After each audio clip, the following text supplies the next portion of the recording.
Good afternoon, ladies and gentlemen. Welcome to special session 4, titled Emerging Challenges to Small State Security in the Asia-Pacific.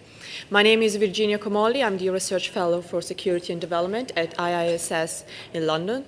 It's a great pleasure for me to be chairing today's session. Several international organizations have pointed out that inherent physical, economic, social, and political vulnerabilities that accompany smallness make small states especially susceptible to harm. In recent decades, small states in the region have witnessed a widening array of security challenges, from civil war to military coup, political tension, competition over resources, organized crime, illegal migration, and so on. In addition, the fact that many small states in this region, especially South Pacific islands, are geographically isolated makes them particularly vulnerable to environmental threats. Today, we have two representatives of small Asia-Pacific states, Mr. Cirilo Cristóvão, the Minister of Defense of Timor-Leste, and Dr. Fabian, Minister of Defense of Papua New Guinea, who will share with us their experience vis-à-vis emerging challenges in their countries. Smallness also means that it has been fairly easy for larger external powers to gain influence over small island states in the region. New Zealand, represented here by the Chief of the Air Force, Air Vice-Marshal Mike Yardley, has long been engaged in the region through aid, diplomatic, and defense initiatives. Notably, New Zealand's temporary membership of the UN Security Council places the country in an ideal position to represent the interests of small countries at the international level. China is, of course, a key country in the Asia-Pacific region and one of the latest to become involved with small states in the South Pacific through bilateral and multilateral engagement, including increased aid, trade, and investment. China is represented here today by Senior Colonel Zhao. I'm sorry for my pronunciation. Xiaozhuo. Okay. Who is the... My apologies. Who is the Deputy Director General for China-US Defense Relations at the Academy of Military Science at the People Liberation Army. Naturally, the presence of external power has implications for the way in which small states deal with emerging security challenges, which is the topic of today's discussion. But without further ado, I now turn to our panel. Each speaker will provide 5 minutes worth of remarks. Let me please remind you that the entire session is on the record. So, Minister Cristóvão, the floor is yours. Thank you, Mrs. Comolli. Great pleasure to be here today and to share with you Timor-Leste outlook towards the global security situation in the region, and in particular towards emerging challenges faced by small states in Asia-Pacific. Looking forward for a change with our friends from New Zealand, Papua New Guinea, and China, as well as with other nations and partners in the audience. This forum constitutes great opportunity to identify common challenge, access priorities, and put forward the way ahead. Moment to bring to the table the specific issues faced by small states, more often not neglected or obliterated from the bigger picture when discussing the contemporary geostrategic theater. Pleased to note that Shangri-La dialogue has included the voice of smaller states in the larger debate, visions and idiosyncrasies of countries such as Timor-Leste and small states contribute to taking better stock of our region and to making a more refined picture of the state of affairs in the Asia-Pacific. The specific issues also relate to interconnected with the broader global and regional.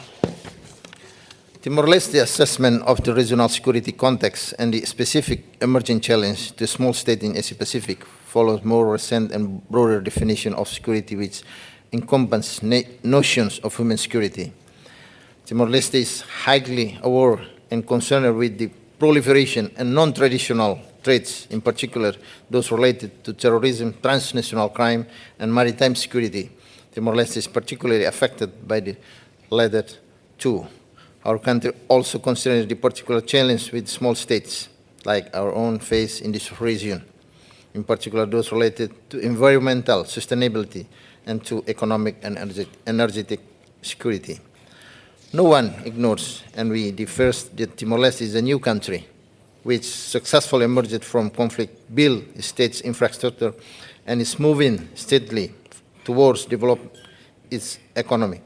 Stability is the basis of economic development, and history has taught us that it's wise to keep vigilant to our internal security condition, even in times of peace and prosperity. Finally, or more maybe underlying, would be better war and the principal guidelines and standards for defense and security policy, which emerged from Timor-Leste Constitution, legal framework, and defense white papers, upon which our current security outlook is based. Briefly present this principal science, they are the base of everything else. Jump right into the specific geostrategic position of Timor-Leste, its main strategy, defense, priority, and the emerging challenge we face, particularly as a small island state, which is the core of our discussion. Timor-Leste is a peaceful and stable country. Since the restoration of our independence, despite some setbacks, we have managed to create an enabling environment for the sustainable development of our nation, which has been continuously improving the living condition of our citizens. Timor-Leste is also a nation of peace committed to establish good relations with all countries, in particular its neighbors and countries in Southeast Asia and Pacific, in respect for sovereignty and integrity of nation. Timor-Leste has also contributed, albeit modestly, to peace and stability at the international level. We have participated in UN peacekeeping operation in South Sudan and Lebanon. Timor-Leste is currently in the process of accession to the ASEAN. Many of our reforms in the defense and security sectors meet the requirements for the political and security pillar of that organization. By joining ASEAN, our country is committed to also contribute at the regional level to peace and stability. Our nation is located in the strategic triangle between the Indian and the Pacific Ocean, at the confluence of important and busy international maritime routes. The growing use of sea routes and exploitation of maritime resources increases Timor-Leste political and strategic potential, placing us in a pivotal position between Asia-Pacific and Southeast Asia.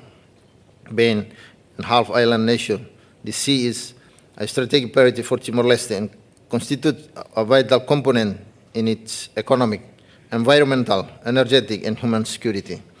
Setting a proper framework, defining operational guidelines, and building the capacity of our security force is thus essential for the protection of our resources, as well as safety and security at sea. Major difficulty our country faces today is the protection of our maritime resource, both living, such as fishery, and non-living, such as oil and gas. Transnational crime, including illegal fishing and trafficking of goods, are problems that affect Timor-Leste. There is need to improve our maritime surveillance system and to increase capability in this field, particularly in the defense force naval component. Ensuring secure sea lines of communication is also an essential part of this strategic objective. Our country also faces the issue of the definition of its maritime borders, which shall be defined in compliance with international law, in particular the United Nations Convention on the Law of the Sea, UNCLOS. Timor-Leste considers that dispute arising from maritime borders defined shall be addressed and solved through dialogue in compliance with international law. The challenge of maritime security is a challenge faced by most small states in Asia-Pacific, in particular small island development states, which heavily depend on the sea at many levels for their sustainable development. The constraints faced from being island nation put the higher pressure on the protection of natural resources. Island nations often face the common interconnected challenge of narrow resource bases, depriving them of economies of scale, high costs for energy, infrastructure, and transportation, high dependence on external markets, and fragile natural environments, just to name a few. All these are potential source of social or political instability if not addressed properly. Other issues that have been emerging as considerable challenge are those of climate change vulnerability, access to fresh water and water resource management, waste management, and environmental quality. Environmental security, disaster preparedness, and emergency response are all areas of vital importance to small states in the Asia-Pacific, considering their particular vulnerability to natural disaster and the tendency for these events to increase in number and in intensity. Timor-Leste has been engaging in exercise with different partners in the region, such as the United States, the Asian Regional Forum, and the Community of Portuguese-speaking countries. This exercise constitutes excellent opportunity to share experience and to consolidate practice which are essential for the development of our defense force, which aspire to be specialized modern force for times of peace. Our country has been investing in the development small but professional defense force and is trying to consolidate its naval, engineering, and medical components in order not only to appropriately address the challenge it faces, but also to honor its broader commitments to peace and stability. Military-to-military cooperation has been a core area in the field of defense cooperation, contributing not only to the training and capacity building of the defense force, but also the consolidation of its doctrines in line with those of the partners and friends.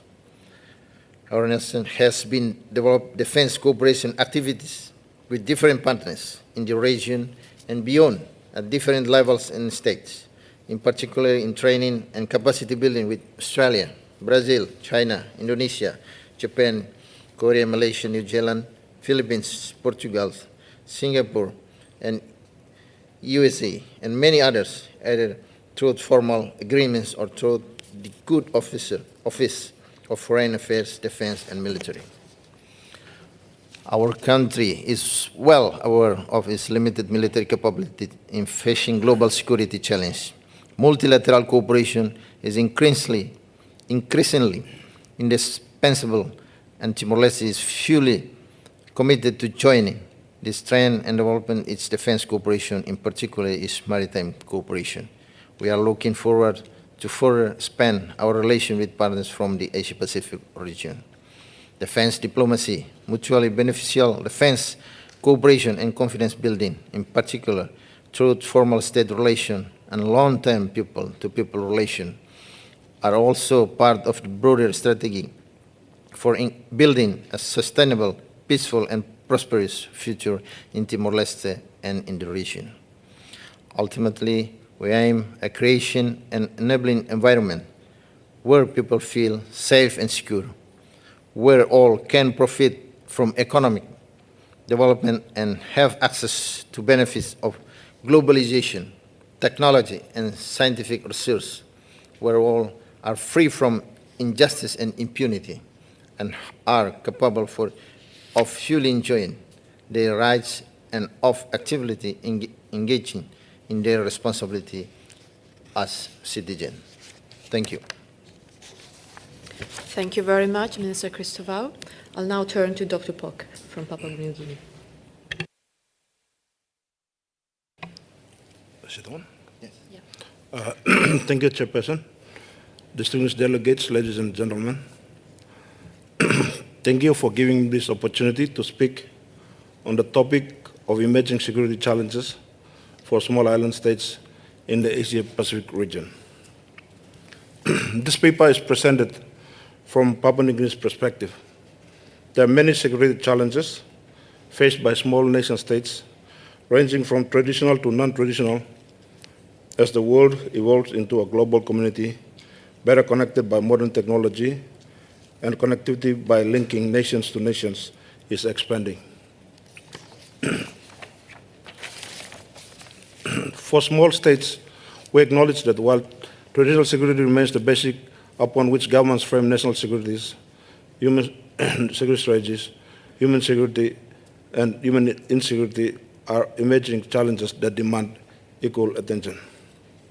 Papua New Guinea is the largest island state in the South Pacific that shares land and sea borders with two big neighbors, Australia and New Zealand, and other small Pacific Island countries. As a maritime country, Papua New Guinea is one of the largest exclusive economic zones, covering thousands of kilometers, and the prosperous land borders with Indonesia that stretches for some 800 kilometers. Threats from illegal activities occurring daily at sea and the unmanned land borders pose high security risks for Papua New Guinea and other countries in the region. Economically, Papua New Guinea and other small nations lose millions of kina from illegal fishing activities. Illegal fishing, drugs and human trafficking, gun running, trade in counterfeit goods, and many other illegal activities continue to go unaddressed due to government's lack of capabilities to effectively monitor these borders. Being placed within the Pacific, the second problem faced by smaller Pacific nations, including Papua New Guinea, is that being placed in the Pacific Rim of Fire, Papua New Guinea and other small nations in the Asia-Pacific region are vulnerable to natural calamities. As small islands, we are victims of climate change. Our Cutlass Islands in the autonomous region of Bougainville in Papua New Guinea is going down in history as one of the world's first climate change refugees. The island is sinking and we have to move people out from that island. The third point is Papua New Guinea Constitution calls for freedom of religion with Christianity as the dominant religion. Yet there is trends now in that new religious groups emerging in the country, in Pacific Island countries, including Papua New Guinea, in Islam and many other religions. Papua New Guinea's decision to accept refugees processing center on Manus Island and a decision to resettle those who agreed in the country is a challenge for governments in the sense that there is no existing mechanism to monitor how these groups integrate into Papua New Guinea societies. We have had experience where we have not accounted for cases where Papua New Guinea disapprehend both refugees and held them by the police, only to be released because we have no center to look after them. And we don't know where they are, and we don't know who they are. And this could also pose a threat to our security. We are vulnerable to recruitment from IISS and other terrorist organizations from these refugees, though we have no reported case as that of our neighbors. But we have to remain alert in monitoring these new developments as it will affect the Asia-Pacific region. Papua New Guinea is very rich in natural resources, from oil and gas, minerals, gold and copper and nickel. As we develop these resources through foreign investments, we are faced with rising development challenges affecting the ability of governments to manage these international investments, as evident in one of our experiences in the case of crisis in Bougainville.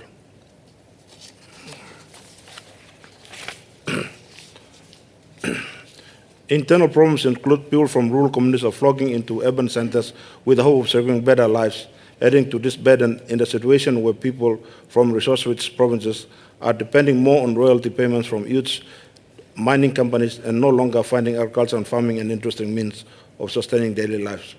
This is an emerging issue that demands that government policies be aligned. Similarly, issues of epidemics such as drug-resistant TB pose more challenges for government. Let me conclude by saying small states do not have the capability to effectively address security challenges on their own. However, by maintaining good, stable government, upholding good governance at home, and through cooperation with others in the region, these challenges can be mitigated. Thank you so much. Thank you very much, Dr. Pork. It's now the time for Vice-Marshal Yardley.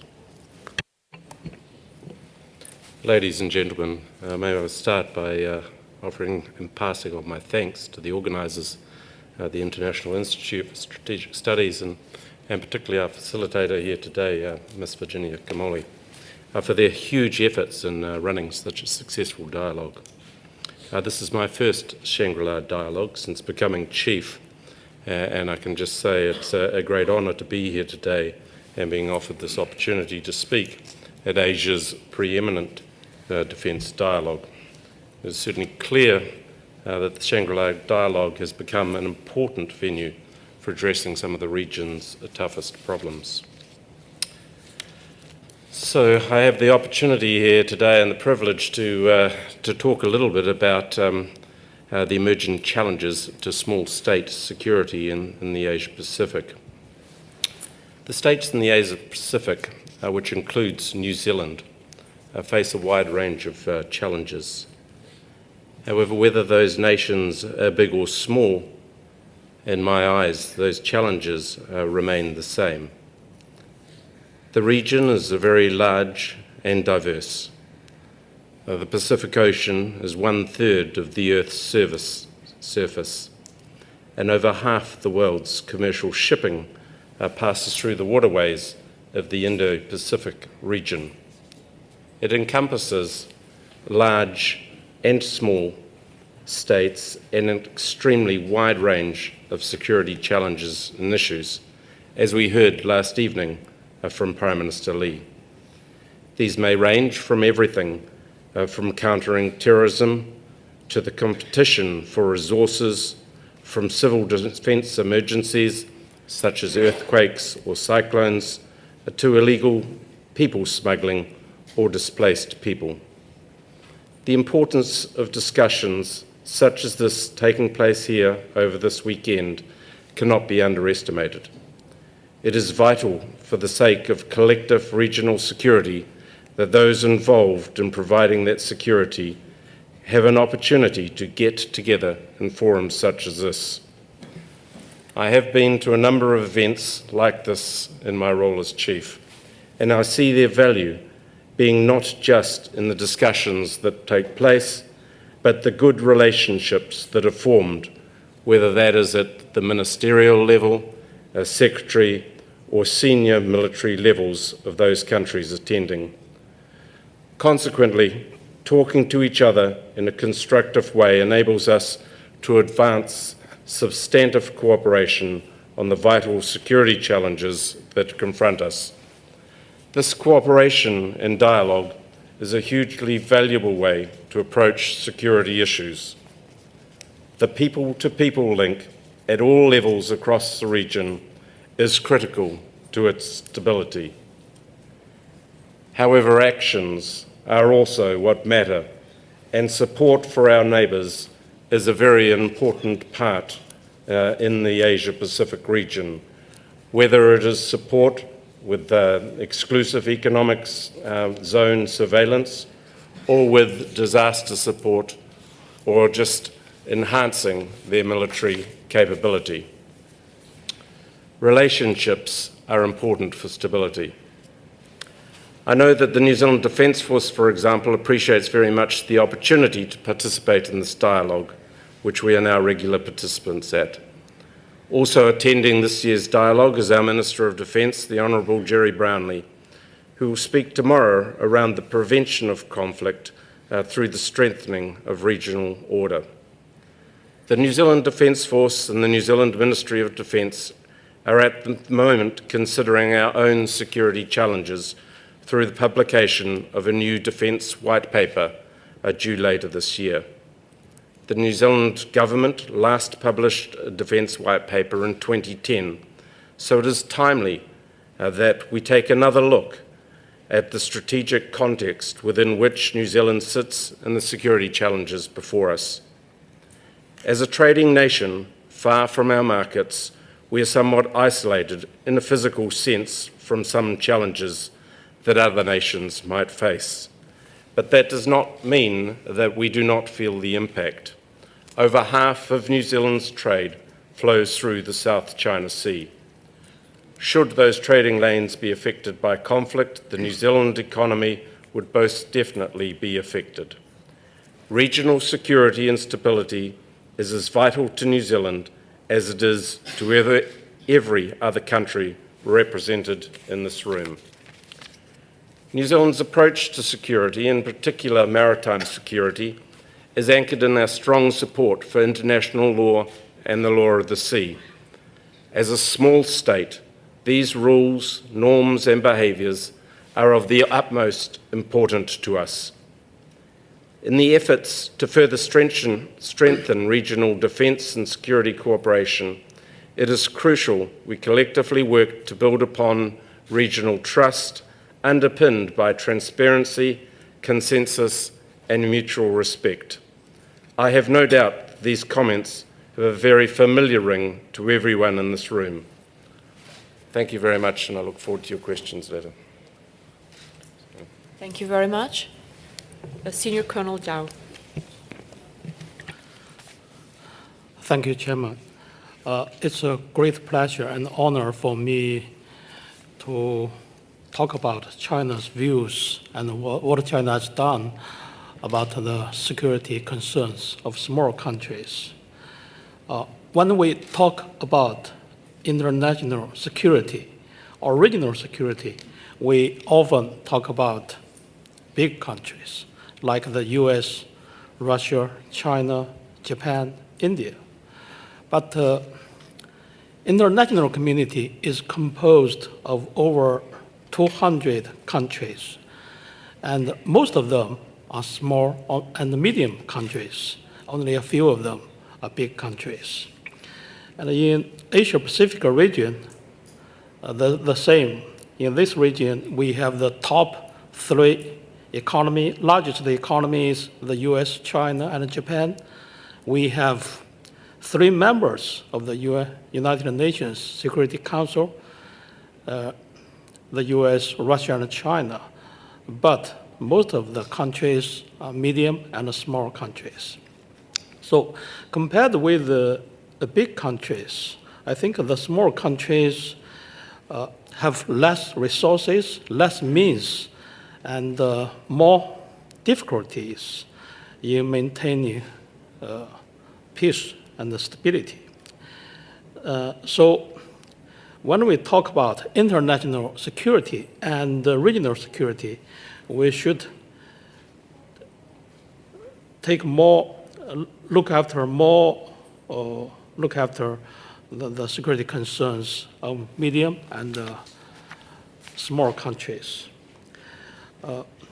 From China's point of view, relieving the security concerns of small and medium countries, some 3 principles should be upheld.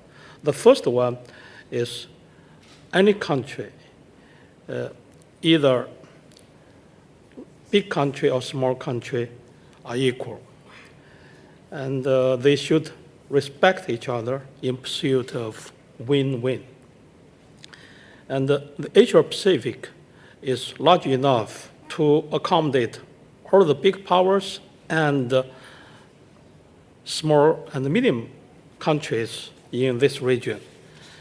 And so to maintain peace in this region, we need benign interaction between big powers. Also, we need the big powers and the small countries to treat each other equally. To maintain peace and stability in this region, we need to consider the security concerns of the big powers and also the concerns of medium and small countries. Any big country should not take advantage of small countries to counterbalance other big powers, and also small countries should not take advantage of the conflict between big powers to take the narrowed or private national interest. That is the number 1 principle. And the second, big powers should take more responsibilities in this region and look after the security concerns, national interests of medium and small countries, especially for the US, China, and Russia as the top 3 largest countries in this region. You should take more responsibilities. And faced with regional security challenges, and each country should try to build strategic trust and establish security mechanism in this region, and also resolve disputes through dialogues and diplomatic means. When it comes to territorial disputes, the disputes should be resolved by the countries directly concerned, and no other countries should get involved. Big countries should not bully small countries, and the small countries should not provoke big countries. And thirdly, economic integration in this region should be the focus. And everybody tried to build economic connections, because economic cooperation is the basis of political cooperation. And if countries have strong economic independence or connections, and the possibility of wars or conflicts between them will be reduced dramatically. So from China's point of view, if we can establish a mechanism of independence on each other by regional countries, where you are among us and we are among you, as the Chinese call it, that is the community of shared destiny, it will bring security or safety to this region. Recently, China has launched some significant initiatives like the Belt and the Road initiatives. The Belt, that is the Silk Road economic belt, and the road is the 21st century Maritime Silk Road. And also, China launched the initiative of the Asian Infrastructure Investment Bank, AIIB, and until now, 57 countries have joined the bank as the pioneers. And all the efforts are aimed at building a community of shared destiny. And now China has become the largest trading partner of ASEAN. And ASEAN has become the third largest trade partner for China. And also China and ASEAN countries have established the biggest free trade zone among developing countries. And it has become, I think, an example for friendly cooperation and a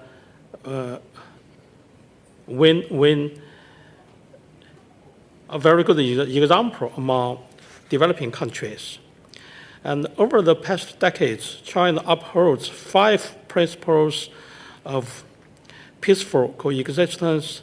And just recently, Chinese President Xi Jinping have raised the concept of new security concept, that is common security, comprehensive security, cooperative security, and sustainable security. And over the years, China adopted the policy of friendship and a partnership with neighboring countries, try to build mutual beneficial and cooperative friendly relationship with its neighbors.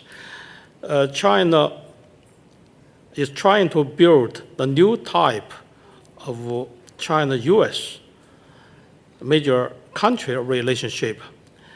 And also China has benign interactions with Russia and India.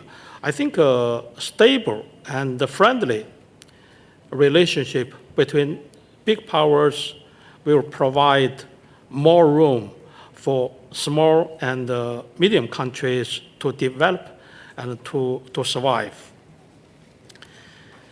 In 1998, China promised not to devaluate its local currency, RMB. And as a country out of this region. China has, the Southeast Asia, China is the first country to join the Treaty of Amity and Cooperation in Southeast Asia. And China always supports ASEAN to play a central and a dominant role in regional security or regional cooperation in East Asia. Although China has territorial disputes with some members of ASEAN countries, but we always abide by the policy of sharing differences and seeking joint development. In 2002, China and ASEAN countries declared the joint declaration, that is the Declaration on the Conduct of Parties in the South China Sea. And now China and ASEAN countries are consulting on the COC, the Code of Conduct in the South China Sea. And also China has reached very important consensus with Vietnam and with Brunei about joint development. And I think it has provided a new way for countries to resolving disputes, territorial disputes with them. So we think that the countries, no matter large countries or small countries, can make positive contributions to this region. I think Singapore has set a very good example, and either with the Shangri-La dialogue and with other multilateral platforms which provide a very good platform or means for regional countries to communicate, interact with each other. Anyway, China is willing to work with regional countries to look after each other and cooperate more to build a safer and more prosperous and more stable region in Asia Pacific. Thank you. Thank you, sir. I think we had a very useful start of our conversations where we heard about the wide array of challenges the states are facing, the shortcomings as well that are present in some of the countries. We've heard of some initiatives that are already underway. We also heard some recommendations and principles that should be upheld going forward. So I think that's a great basis for discussion. I will now open it to the floor. If you would like to ask a question, exactly, please place your name boards vertically, as the gentleman over there has done, and just wait for me to see you and ask you to intervene. Sir, Mr. Pinto. Thank you, Chairman. My name is Julio Tomas Pinto. I'm a lecturer in the National University of Timor-Leste. I just have two questions for Minister Pok and also Minister Cristóvão. The first question for Minister Pok, as you know that you have a land border with Indonesia and also maritime border with Australia. Can you more share with us about your experience, how you negotiate with Australia about the maritime dispute and maritime border? And also with Indonesia, as you know that Indonesia and Australia is a strong country in the region. So as a small state, please share with us about your experience, how negotiate with land border with Indonesia and maritime border with Australia. The second question is to my colleague, Minister Cristóvão. Minister, you're talking about the regional cooperation, bilateral cooperation, and also multilateral cooperation.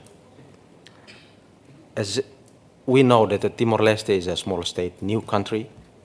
We have a big challenges in terms of security, but we try to solve all problems in our country. Minister, maybe you need to more explain about which model better for Timor-Leste as a small state, especially for the model for national security. So this is two questions for two ministers. Thank you. Thank you. I'll take a few more questions before I come back to the panel. The lady over there, sorry, I don't know your name, sorry. Thank you very much. Bonnie Glazer from CSIS in Washington, D.C. I have a question for Senior Colonel Zhao. A lot of your terminology is that you use to describe what is needed for security in this region is so similar to what Secretary of Defense Carter said this morning. All countries have the same interests regardless of their size, and big countries shouldn't bully the small. But I wonder if maybe I could dig down and get you to describe specific actions that you see as bullying, and whether you would characterize anything that China has done as bullying. As I talk to people from countries in this region, I hear Vietnamese talk about, for example, the drilling that took place in Vietnam's exclusive economic zone last year, and I think they saw that as bullying. I think that the Malaysians that see Chinese activities around James Shoal and the southern reaches of the South China Sea, I think they see that as bullying too. And I think that the Philippines sees that's the land reclamation taking place on low tide elevations, submerged reefs within their EEZs, and recent interference with Philippine aircraft flying near some of these reefs as bullying.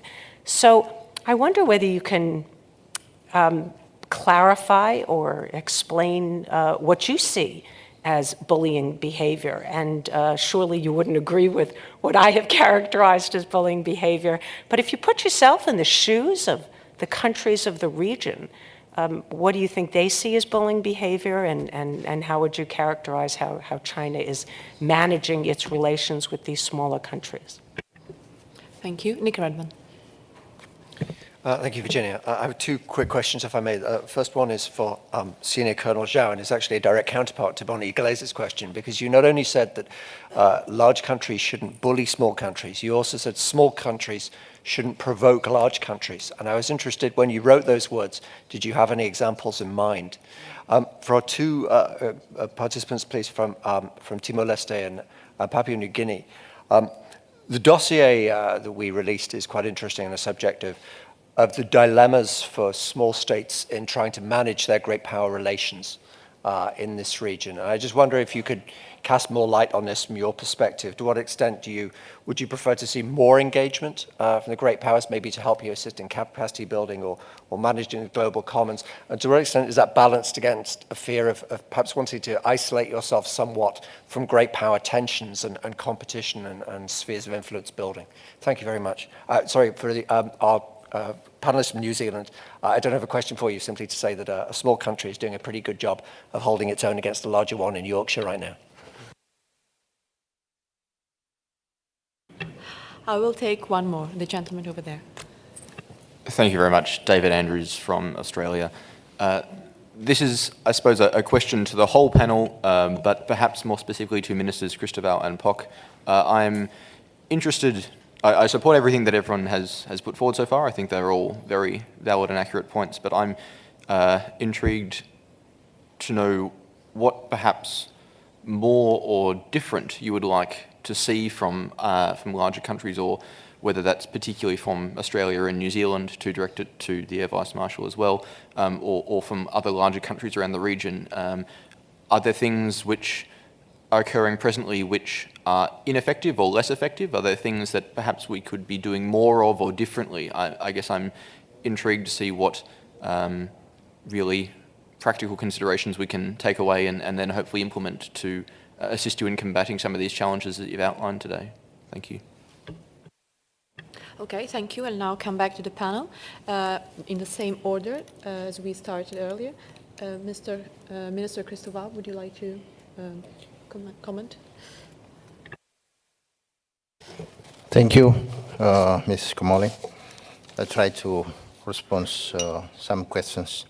First of all, question from our colleagues, Mr. Pinto, about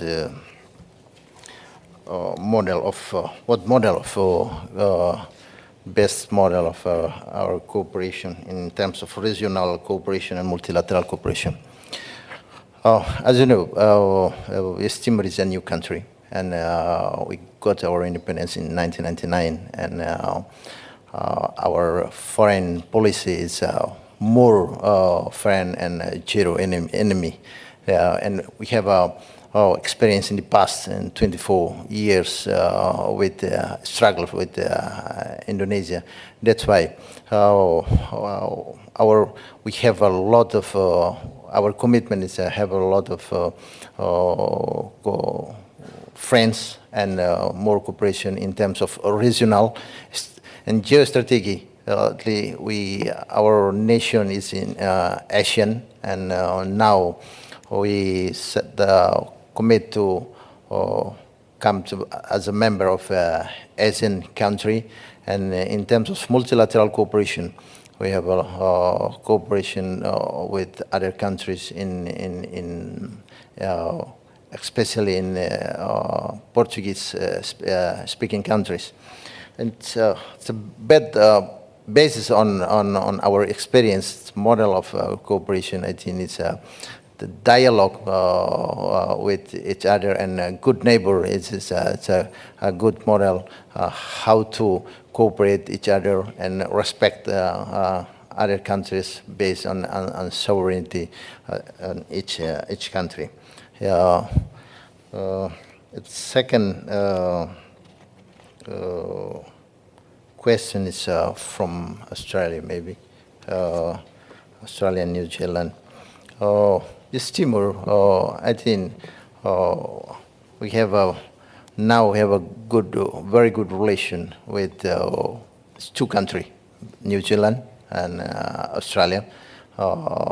We have now we have in process of negotiation with our maritime marine line border with Australia. But we have a very, very good relation with your country and also New Zealand. Thank you. Dr. Pok?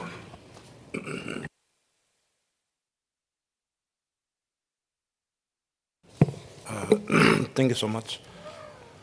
The question about sharing the border with Indonesia and Australia, yes, we are stuck in between two powerful friends in Indonesia and Australia. We really don't have we see them both as friends, so we really don't have a problem with border issues. The only thing that can now devolve into some issues is when, as we devolve the resources closer to the border areas, in both land and in the sea, because we are now finding gas fields which is within the border area, and we are devolving gas in the sea that is both within the boundaries between Indonesia, Australia, and ourselves.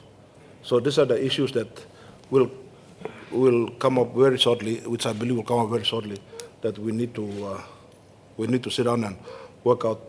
As you are aware, your country is going through these similar problems with other countries. So at the moment, we don't really have a problem. We treat them both as friends. But as I said, if there is resources that is in the border area, then we will sit down and discuss issues on how to manage it and how to do all these resources. We are very in engagement. We are engaging very closely with the New Zealanders, with the Australians, and to an extent with the Indonesians, because we are sharing the land borders. So we have to engage with this three in the Pacific, and into Asia. There's Australia, New Zealand, and Indonesia are three parties that we are engaging very closely with in order to maintain our stability and our cohesiveness in the Pacific region. We want to engage more. We are engaging more. We want to engage more.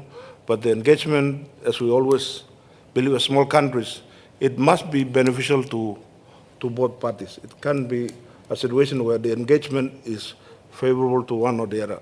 But at the moment, the engagement has been very, very fruitful to both of our countries. I mean, to all these countries, and we don't have a problem. We've just started engaging in what is known as a Pacific Defense Ministers Conference. We hold it every 2 years in order to gauge the Pacific Islanders and Australia and New Zealand into one room to discuss issues that is affecting most Pacific Island countries. Like most island Pacific countries, we have big land boundaries, sea boundaries, but because we cannot manage it, we have very serious problems with illegal activities and other things are going on. But through these conferences and through conferences like here, when we highlight these issues, then we can now be able to help to maintain our borders. Thank you so much. Okay. I wonder whether I could push the two of you a little bit further and ask you what you would like to see done differently by some of these big powers, especially Australia and New Zealand, if there is anything that you would like to see done differently at all. Any thoughts?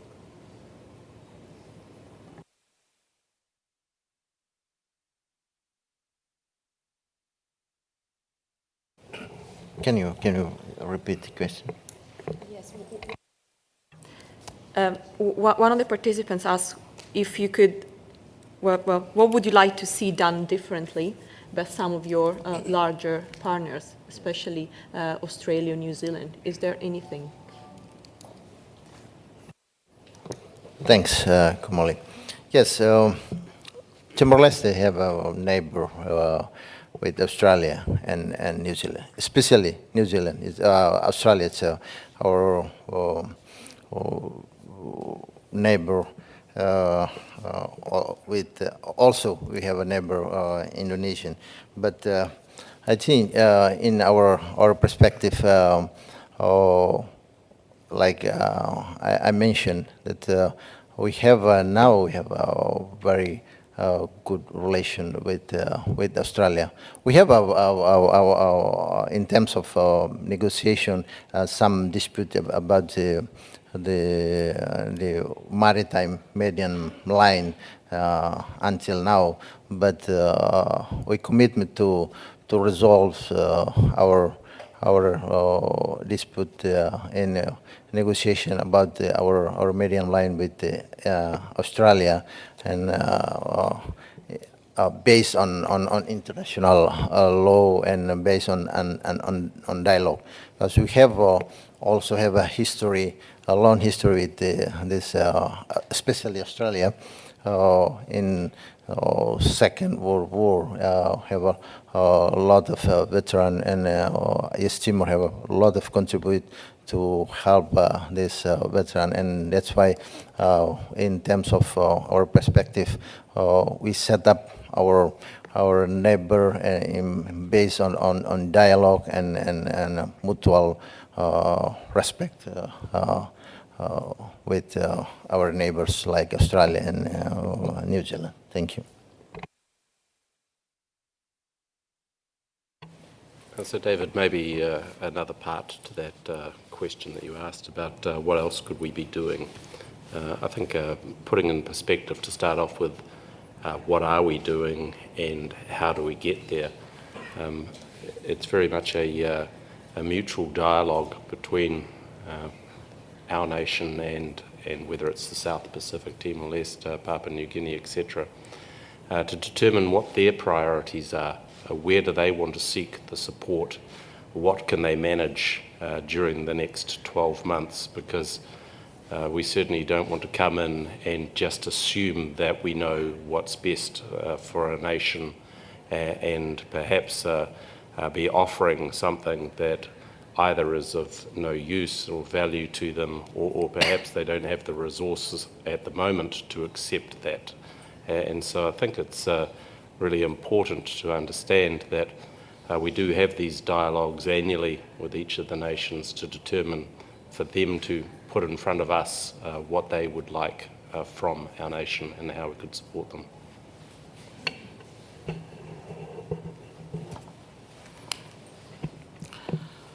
Yeah, I will say something about the bully.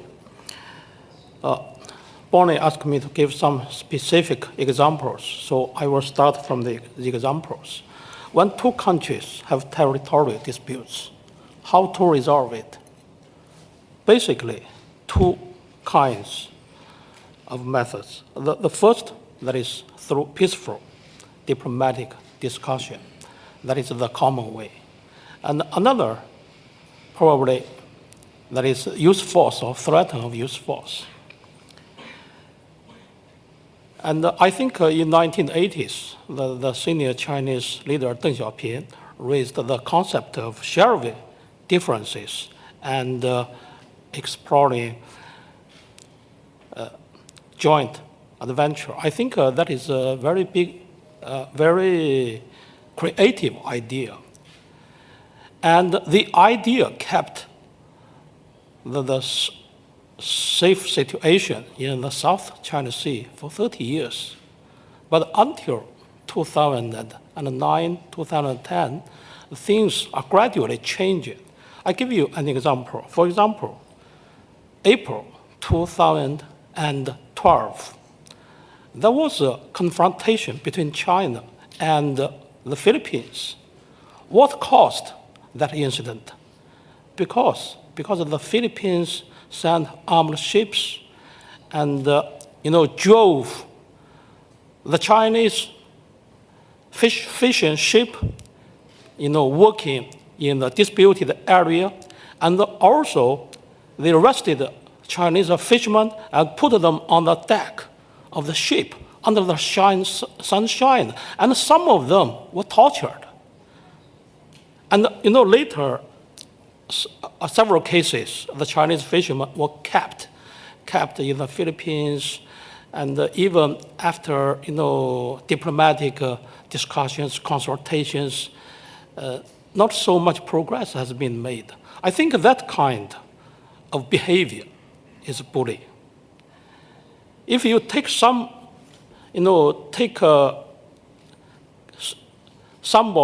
that is other country's citizen in your country and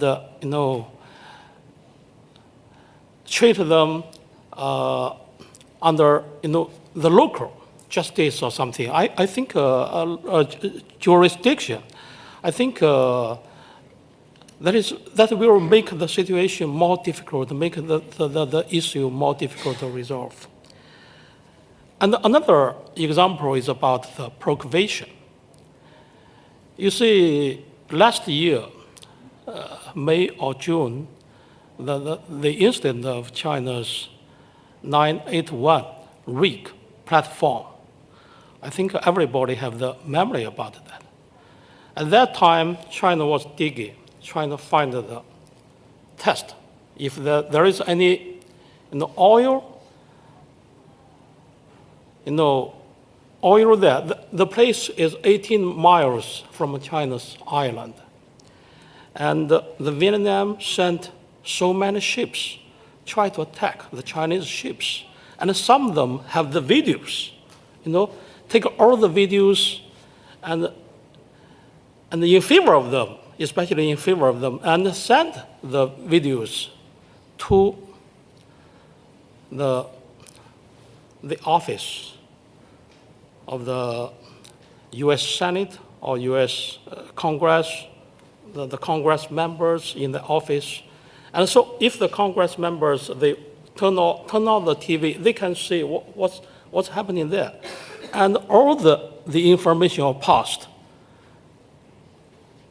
to the U.S. by the Vietnam. I tell you the story because I was told by a research fellow in the U.S. that is American. He told me, I believe that is true. And also, I think that kind of behavior is try to, provoke China and try to have a more aggressive, attitude. I think that kind of, example, that is provocation. Thank you. We can now take a second round of questions, starting with Herr Wellemeyer. Thank you very much, Hervé Lamir from the IISS. I have two questions, one for Minister Cristóvão. It strikes me that given East Timor's position, accession to ASEAN would make imminent sense. What are your priorities in terms of gaining accession? What have been the stumbling blocks? Because I believe it was a policy goal in 2005 to gain accession by 2010. That's clearly not happened. So which countries are against your accession? Why, and how do you propose to resolve that? The second question is for Senior Colonel Zhao.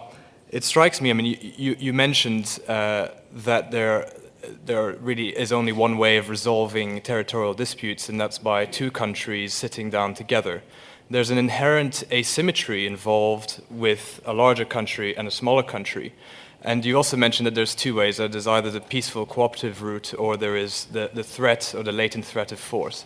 But it strikes me there's a third way, and that is a multilateral way, which significantly redresses the kind of inherent asymmetry that smaller countries are presented with in a situation where they have a territorial dispute with a larger country.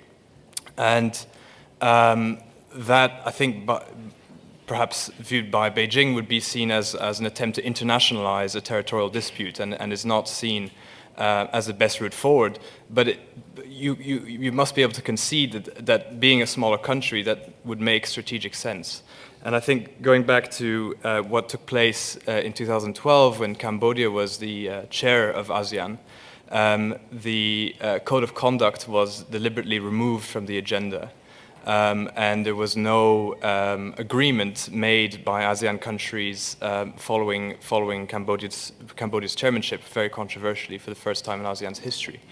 That strikes me again as sort of an example whereby China has used to its advantage its relationship with a smaller country to discredit a multilateral platform which it claims to be, on the whole, in favor of, and that is ASEAN. Thanks. Anyone else? Oh, sir, please.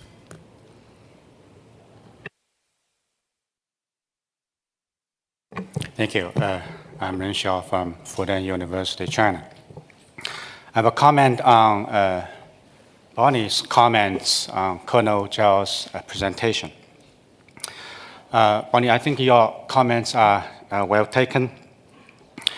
And on the examples you have given, I think on each case, there's much more than bullying. I think each case is very complex. If we look at what happened, when something happened, for example, in recent years, every time Vietnam was not criticized, Philippines was not criticized, but China was. So perhaps this is a great power's dilemma. That when you became a great power, when you have become a great power, you get a lot more attention. People are stricter on you, and so you have to bear more responsibilities. They may raise the standards for a great power, and so forth. So if we look at the United States, how many times the United States has been criticized or even cursed all over the world? Numerous. But it seems that United States is the United States. So maybe China has to be prepared for this kind of situation. You will get more criticisms and with a lot more attention and more criticism and so on. So we have to get familiar with the situation, maybe. Perhaps a dilemma for China. Thank you. Thank you. Mr. Pinto? Oh, okay. Well, I think we have time for both, so it's Thank you. I have one more question for the Minister Park. And also, if allow me, I try to explain about the question about the dilemma to manage small state, especially for the Australia, New Zealand, and Timor-Leste. If allow me to explain about it. But because I am former Secretary of State for Defense, so that's why I want to try to explain. But my question for Minister Fogg is about the maritime security. You mentioned about your cooperation with Australia to doing some joint patrol or something like that for the security, maritime security. Can you more explain about it? Because currently we have some dispute with my colleagues, our colleagues, Australian, about the border, maritime border. That's why we need your experience about it. So please explain about how you coordinate with the Australian to control maritime issues, because a lot of illegal fishing, transnational crime there. This is the question. Thank you. Do you mind if I invite Mr. Grove to ask the question, then we come back to you? Yeah. Mr. Grove. Thank you. Rick Grove from Rudder Associates in New York. I'd like to pick up on Hervé's very perceptive question about the asymmetry between large powers and small powers. He directed his question to Senior Colonel Zhao, and what I'd like to do is ask Dr. Cristóvão and Dr. Pak for their views on that particular point. When there is an asymmetry, a dispute between a large power and a smaller nation, would you agree with Senior Colonel Zhao that the dispute should be resolved bilaterally between the powers, or is there a role for the international community, a role for a multilateral approach to solving the dispute? Thank you. Okay, I'll come back to the panel and then I'll turn to you. Can we please go in reverse order this time? Senior Colonel, would you like to go first? China has territorial disputes with the Philippines. Also, China has territorial disputes with Vietnam. But China doesn't have territorial disputes with the ASEAN. That is why we said that the disputes can only be resolved by the countries directly involved. For example, if US and Canada has territorial disputes, China want to get involved. Do you agree with that? Are you happy with that? So that's why China, adopted a two-track, approach. One, for the territorial disputes, only the countries directly is involved. They sit down and talk about it. And for the peaceful situation, China and ASEAN has the responsibility. China and ASEAN try to make a stable situation and create a better atmosphere for the countries directly involved to sit down and talk about their disputes. Thank you.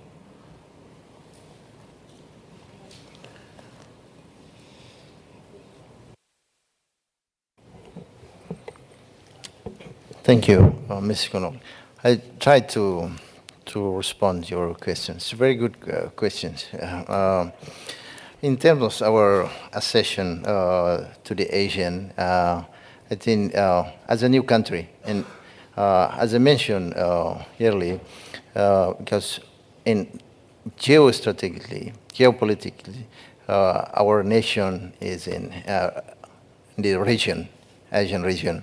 And secondly, I think no one in the Asian country don't agree Timor-Leste become as a member of ASEAN, it need to how to Timor-Leste prepare to come as a member of ASEAN. Because as you know, as a new country, we have faced many challenges in our development, how to develop our country. That's why other countries in the ASEAN need to, how to Timor-Leste prepare to become as a member of ASEAN. Thank you.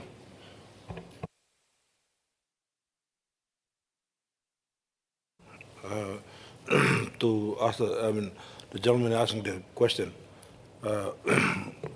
we try not to, because we are a very small country in the middle of big countries, we try not to really engage in issues that will create conflict.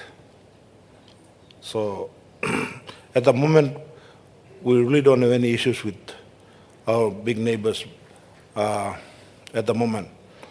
So if things like this do come about, then I think we will have to resolve it. If it cannot be resolved, then it can be resolved in the international forums. So this is not, but anything else, but it's about what I think would happen. But at the moment, between Indonesia and Australia and Papua New Guinea, we try to have a very good relationship so that we don't get into border disputes or territorial disputes. Even when you look at the boundaries, the Australian boundaries for sea boundaries is very, very, very close to, it's much closer to Papua New Guinea, but we just want to maintain it at that. So if it comes to a conflict, then we will try and resolve it. If it can't resolve, then we'll go to international tribunals or international forums to sort out the problems. So the second question on maritime security, in Papua New Guinea, this is a big, big problem, as you are aware. We really don't have any maritime security because we don't have patrol boats that can go out into the sea to really maintain our. So this is some of the biggest problems that smaller countries in the Pacific are facing, because they cannot afford the platforms to go out into the sea in terms of doing surveillance as well as actually sending patrol boats out into the sea. So we are stuck in a situation where we need help as much as possible, from our friends. And we are grateful that our servants have agreed that they will give us 4 patrol boats in 2018. But apart from that, at the moment, so what happens in our seas is something that we just fold our hands and just, like this is not only in Papua New Guinea, but all the Pacific Island countries, and we are facing similar problems because we don't have the platforms to go out into the sea. And illegal activities and so forth that may affect other regions or other countries in the country, we cannot control or we cannot manage. So this is our biggest problem at the moment. Thank you so much. Minister Cristóvão, you wanted to add something? Thank you. Just a few response questions by Mr. Grove about how to resolve the problem. In our experience, Mr. Grove, I think the best solution to resolve the dispute or conflict is put in the table and we discuss. Dialogue, it's a better. It is in our experience. We have a long time struggle with Indonesia, but now we have a very good relation in terms of people to people and our leaders, and we have also a big community in West Indonesia, but now we have a very good relation. I think it's when we have a dispute, you have a conflict, dialogue, and based on international law, of course, we respect sovereignty, each other. It's a good solution to resolve this conflict. Thank you, Mr. Thank you. Mr. Pinto, it's your time. Thank you. I just want to share with you about our very good cooperation with Australia and New Zealand. Our experience is, like my minister said, that We have very good cooperation with Australia and New Zealand. They are a strong country, it's a big country. We are a small state, a weak country, and normally we try to establish our cooperation with them. In 2008, we established what we call with New Zealand mutual defense cooperation, mutual assistance program. It's try to discuss, and we prepare planning together to professionalize our forces, our military. Maybe the commander of New Zealand is understand that we have a lot of guerrilla fighters in the military. So we try to young people we send to Australia and New Zealand to give some capacity building Australian Defence Force. So we have a lot of assistance from Australia and New Zealand. And with Australia, currently we negotiate with them to sign some memorandum of understanding in defense cooperation. But in 2001, Australia also helping us to establish our military in Timor-Leste. And until now, we have a defense cooperation, annual defense cooperation discussion. So I think this is the small information about how we'll deal with the strong country in the Pacific. I think this is what's important. Thank you. Sure. Lady over there.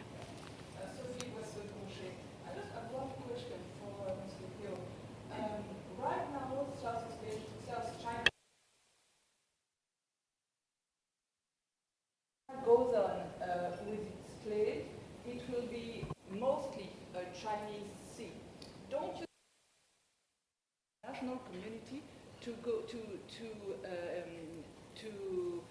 refuse a multilateral settlement?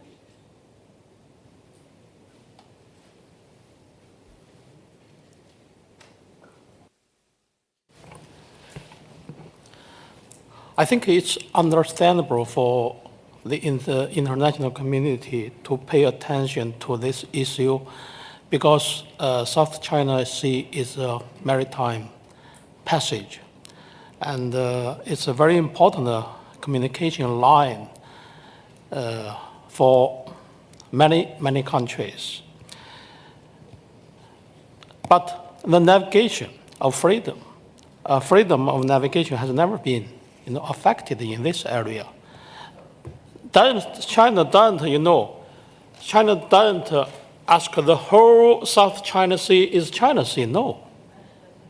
And we have, very strong historical evidence to support China's claims.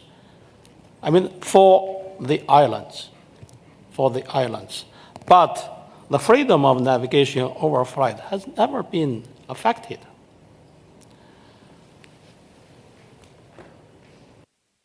Yes, Bryce Campbell. Quick question for everyone involved. Looking ahead to the Paris climate talks, since climate change came up and a lot of small island states are being affected, how important is this for your countries and your agendas looking ahead in combating climate change? And I'd be interested to hear from all four panelists how their countries are viewing this particular challenge and this looming opportunity and challenge at the end of the calendar year. Thank you. Anyone else would like to ask a question? Because I do have one of my own. During the initial remarks, we heard both from Minister Cristóvão and Minister Pok about the threat of violent extremism. I was wondering whether you could expand a little on that, and also whether your regional partners, how you're dealing with this with regard to regional cooperation and what your partners are doing to support you in that. Thanks. Okay, you can come back to the panel. Minister Cristóvão, would you like to go first? Yeah, thank you. In terms of environmental climate change or environmental.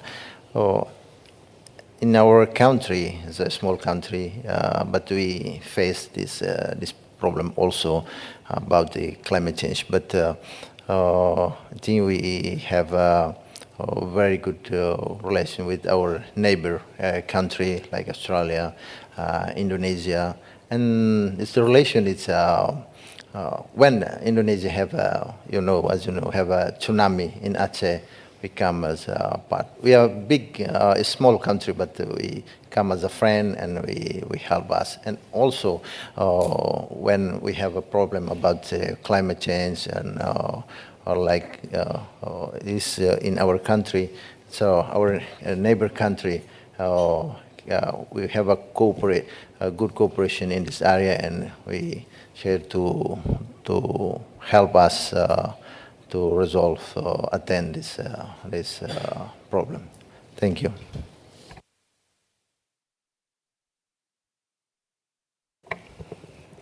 Thanks for the question. Climate change is a big issue for small island states, and Papua New Guinea is one of them, because apart from the big island, we've got well over 700 islands. And as I've just mentioned, one of our islands, just sort of Bougainville, which is a big island having a couple of thousands of people, because of the climate change, the salt water is dripping in and just destroying all the food gardens. So we really have to move these people out from that island into the mainland or somewhere, which is continuing and is going on. The unfortunate thing about Papua New Guinea is that all the 85% of the land is owned by the people themselves. So how do we resettle people into another somebody else's land is another big issue that we are facing at the moment. But we are really seeing and feeling the effect of climate change, and this is an issue that we're taking it very seriously. But as a small country with minimal resources, it's a burden on our budget and our resources. But we are already seeing it because it's happening to one of our islands with so many people who cannot even grow crops because the island is going down and salt water is coming up and destroying all the food gardens, and we have to move them out. Some have already been moved. The government is trying to give them rice and bags of rice and other things, but it cannot continue forever. So this is some of the effects that we as a small island nation, and I think it's happening to, I'm also talking for other Pacific Island countries, that it's becoming a reality. And the resettlement and so forth is something that, as we talk about security, we really have to take this into consideration. What's the other one? The other thing that we sing in Papua New Guinea and some other island nations like Papua New Guinea and to an extent Palau, where we are now being asked to take in refugees processing centers. At the same time, we are having in many parts of Papua New Guinea and many of the Pacific Island countries now, other religions are coming and setting up themselves, like the mosque are being built and things of that nature. So in the long run, because we don't have the capacity and the ability to monitor these people, it's now becoming there's going to be a big problem that we really need help in order to, because it can also affect a lot of countries in the Asia-Pacific region if we are not careful with what's happening, because we are asked to resettle some of these people in our country. And we've already experienced, as I said earlier, there were people who arrived by boat. We put them into police cell for one night, and we didn't know what to do with them. They blended into the community. We don't know where they are. And these things are happening in the Pacific Island countries. So we don't know which type of people, what background, and things like this. So it's becoming a problem that in the short run, and even today it may not be a problem, but in the long run, we feel that it might be a problem that small island Pacific countries cannot manage on their own. Thank you so much. Climate change. So, of course, as a nation in the South Pacific, very important for us. When we see, and I've been to these islands like Tuvalu or Tarawa, or even down to Antarctica when we're talking, it's critical that we ensure that we maintain the ability for those islands still to exist and those people to remain on the islands. Where are they going to look as soon as there is the problem? Of course, to their neighbours, and to have on our doorstep the potential for a number of refugees to be needing to be supported is something that, first of all, that we would prefer that we preserve their homelands rather than looking for them to be refugees. And of course, the climate change affects not only those small islands within the South Pacific, but also Antarctica and an area that New Zealand's held a long interest in with our scientific research down there. So a very important area where New Zealand would like to play a strong role. In the area of, I guess, whether it's extremism or the terrorism and where we're going, I think for any nation, it's just that cooperation, that passing of information, being comfortable to share any information that you have. We need to get over those concerns that we might have when we're talking about security issues. In this case, the information needs to be passed to anyone if we have that. And we obviously are very interested in making sure we're talking to all our neighbours and ensuring that we receive their information if they have it. So I think that's the most important part. Thank you. Senior Colonel, please. I don't have so much because of the time. Anyway, I just have a conclusion about my argument. That is, the big country or small country should respect each other. I can see there is one final question. If you could be very brief, thank you. Please. Tôi là học giả đến từ Việt Nam. Tôi thấy cái chủ đề của cái thảo luận này rất là bổ ích. Và chúng tôi cũng chia sẻ với rất là nhiều ý kiến ở trong cái hội thảo này. Không, cứ dịch. We are from Vietnam, and we realize that this topic is very useful, and we're sharing with the comment you have. Như ta đã biết là có rất nhiều các thách thức đối với các nước, đặc biệt là các nước nhỏ ở cái khu vực châu Á Thái Bình Dương này. And you know that we have so many challenges with the country, especially the small country in the South Asia. Nhưng mà theo cái suy nghĩ của tôi thì cái thách thức lớn nhất mà nó nổi lên nhất hiện nay ấy, đó là cái tranh chấp chủ quyền ở Biển Đông. In my opinion, the most challenges is the conflict between the countries about the borders on the sea border. Xung quanh cái chuyện là thay đổi hiện trạng rồi xây đắp các cái đảo cái đảo đá thành các cái đảo nổi rồi làm những cái chuyện này chuyện khác, những cái đó là nó nổi lên rất là gay gắt. We have the big conflicts with the construction in some island on the Asian Pacific.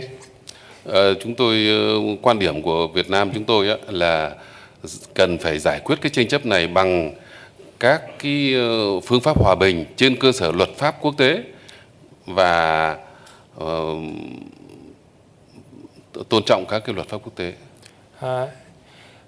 In the point of view of Vietnam, we want to resolve this kind of conflicts that we sit down and we had some meeting in respecting the international laws. Tuyệt đối tránh sử dụng vũ lực hoặc sử dụng vũ lực để giải quyết những vấn đề này. We don't want to resolve the problem by the war between this country.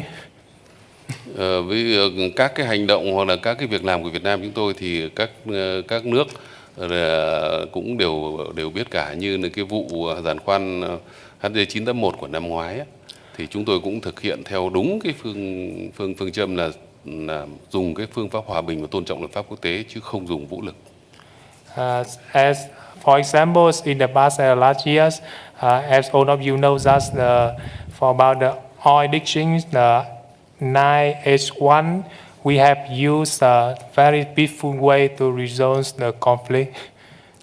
Chúng tôi thực tế thì là chúng tôi cái khả năng của chúng tôi tàu thì tàu nhỏ, mà cái phương pháp chủ trương của chúng tôi là chỉ thuyết phục và yêu cầu Trung Quốc là rút cái giàn khoan đấy ở trong cái vùng thềm lục địa của chúng tôi, chứ tôi không có cái ý định gì thì tấn công đối với giàn khoan đó. Dứt khoát vì cái quan điểm của tôi như vậy và khả năng tôi như thế thôi, và chúng tôi cũng đã mời phóng viên quốc tế đến và thị sát rõ ràng đưa tin. Và cũng nhân cái dịp này là cũng rất là cảm ơn bạn bè quốc tế và các cái đã ủng hộ chúng tôi, giúp chúng tôi trong cái vụ này. As you know, that we are a small country, so our equipment is not. We don't have the very good equipment, so we just use a very peaceful ways to resolve the problem. As all of you know, that last year Vietnam already invited the international social media. You came and they saw the truth, and all of you know the truth. We just want to protect our sea border. That's all. Cách này các phương tiện thông tin của quốc tế thì cũng đã biết nhiều, đã nói nhiều rồi, chúng tôi cũng không muốn nói lại nữa. Nhưng mà cũng nhân dịp này chúng tôi cũng cảm ơn và yêu cầu các nước cũng tiếp tục cũng giúp đỡ chúng tôi, nhất là trong cái giai đoạn hiện nay nó đang nóng bỏng. In this occasion, we just ask the international support us to solve this kind of problem in a peaceful way.